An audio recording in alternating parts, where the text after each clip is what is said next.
The purpose of this video here for AP US History is to give you an outline of pre-Columbian societies in the Americas. So essentially all the indigenous groups that existed in the Americas prior to Columbus's arrival in 1492. All right, one of the major things that we need to keep in mind is how diverse these societies were. This is one of the major mistakes that Europeans made when they initially made contact. They sort of overgeneralized, made these societies out to be far inferior than they actually were.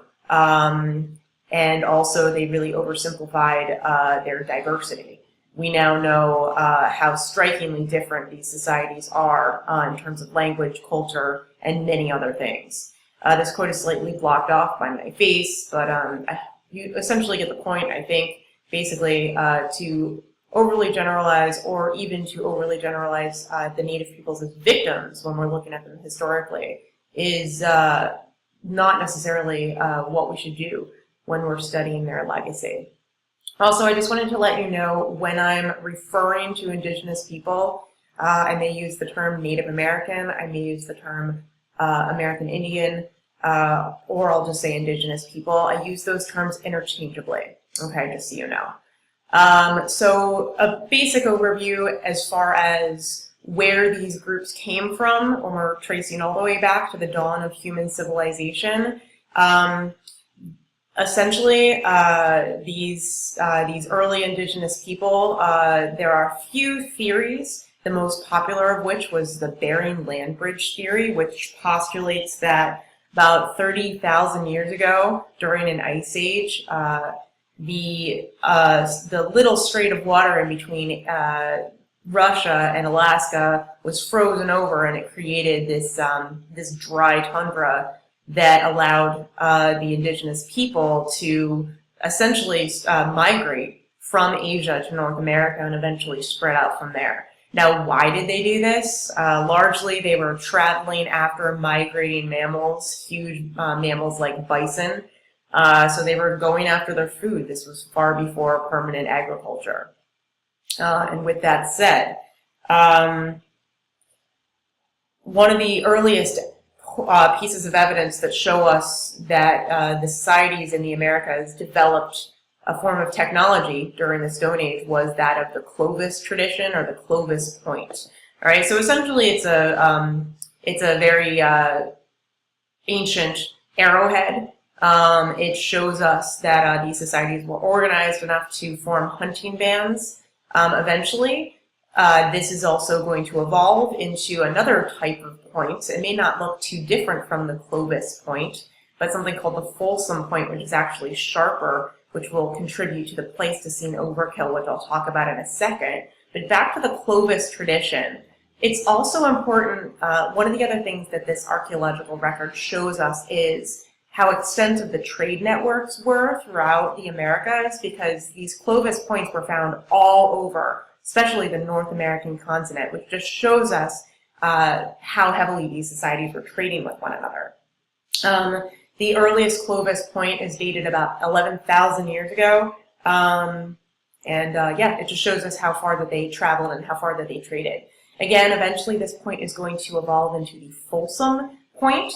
Okay, this is also going to indicate that societies were becoming even more complex after the Clovis tradition, and a lot of this is demonstrated by an event called the Pleistocene overkill, which was a period when these massive mammals that brought people to the Americas in the first place were killed off. About 32 different species of mammals became extinct during the Pleistocene overkill.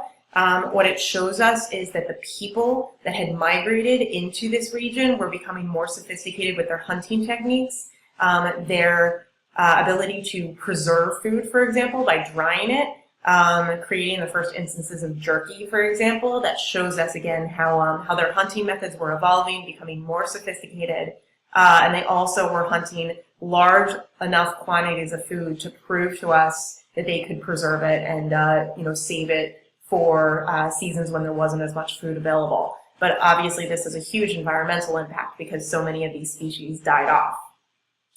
Okay, so like other parts of the world, and I cut off part of this map, I only wanted to show the Americas, around 5000 BC or so. It's difficult to completely pinpoint the date, but the Neolithic revolution, or the first agricultural revolution, occurred in multiple places in the world.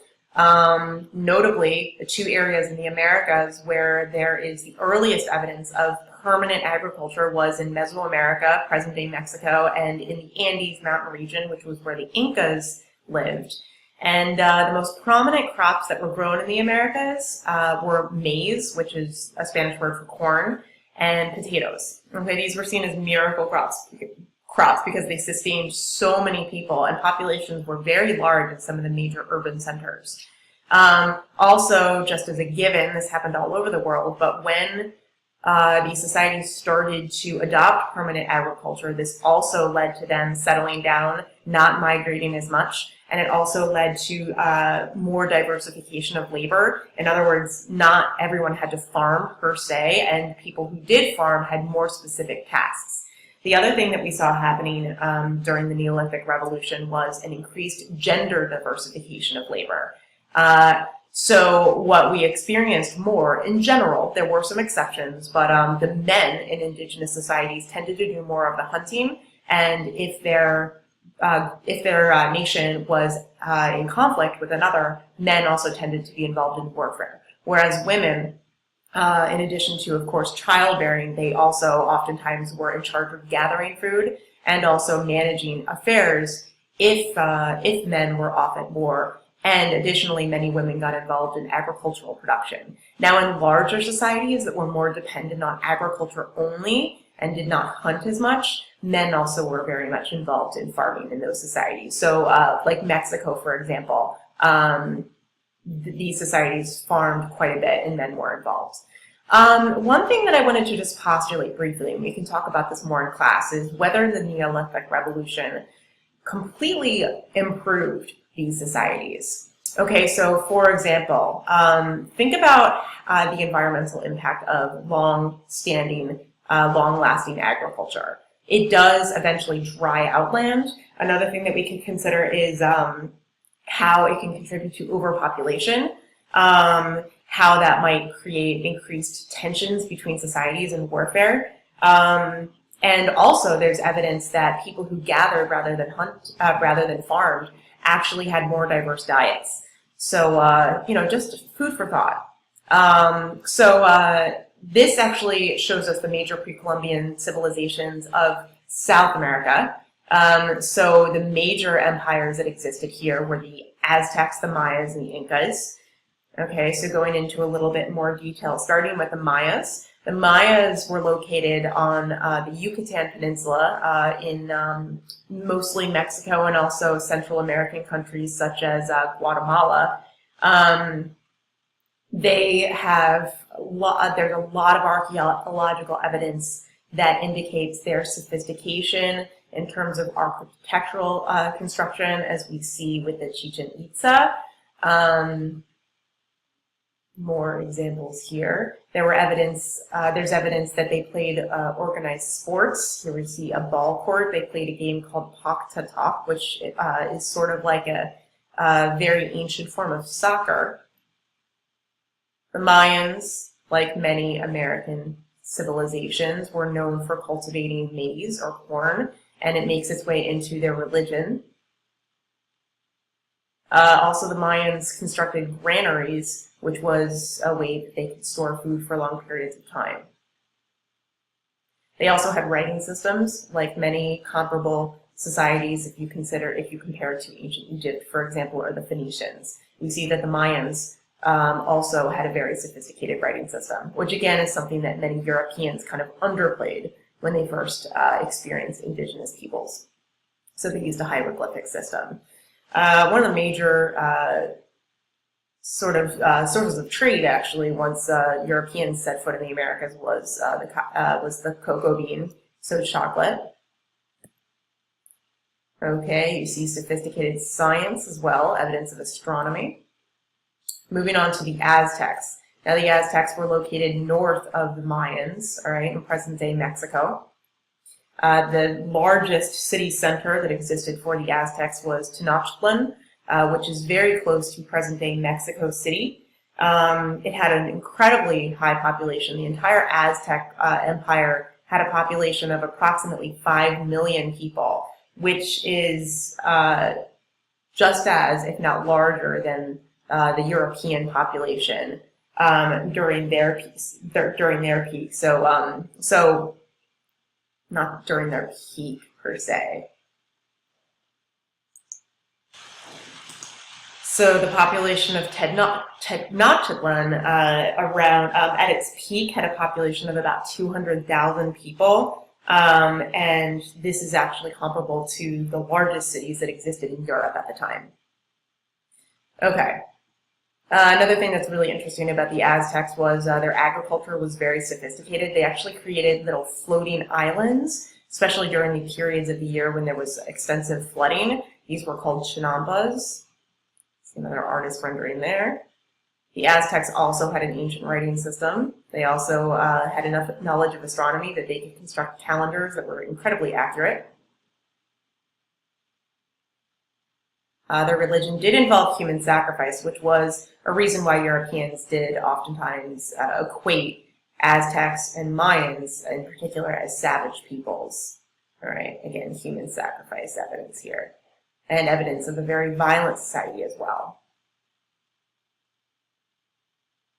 Okay, the last South American society that we're going to look at are the Incan people. They lived in the Andes mountain region, so the west coast of South America. Their major urban center was Cusco. Another thing that's really interesting about the Incan people was that biologically, they were very adapted to live in this mountain society. Archaeologists have actually discovered that the lungs of the ancient Incan people, and even the descendants who live in these areas today, have much larger lung capacities than people who live at sea level. Okay, you probably are familiar with some of the major landmarks that make up the Incan civilization. Of course, the really amazing site of Machu Picchu here. Okay, also evidence of pretty sophisticated technology for the time. They also farmed with terraces, of course, in the mountains. It's not a particularly flat place, and so you would have to worry about runoff. And so the terrace farming technique was really ingenious for its time period because essentially they created flat ground to farm on.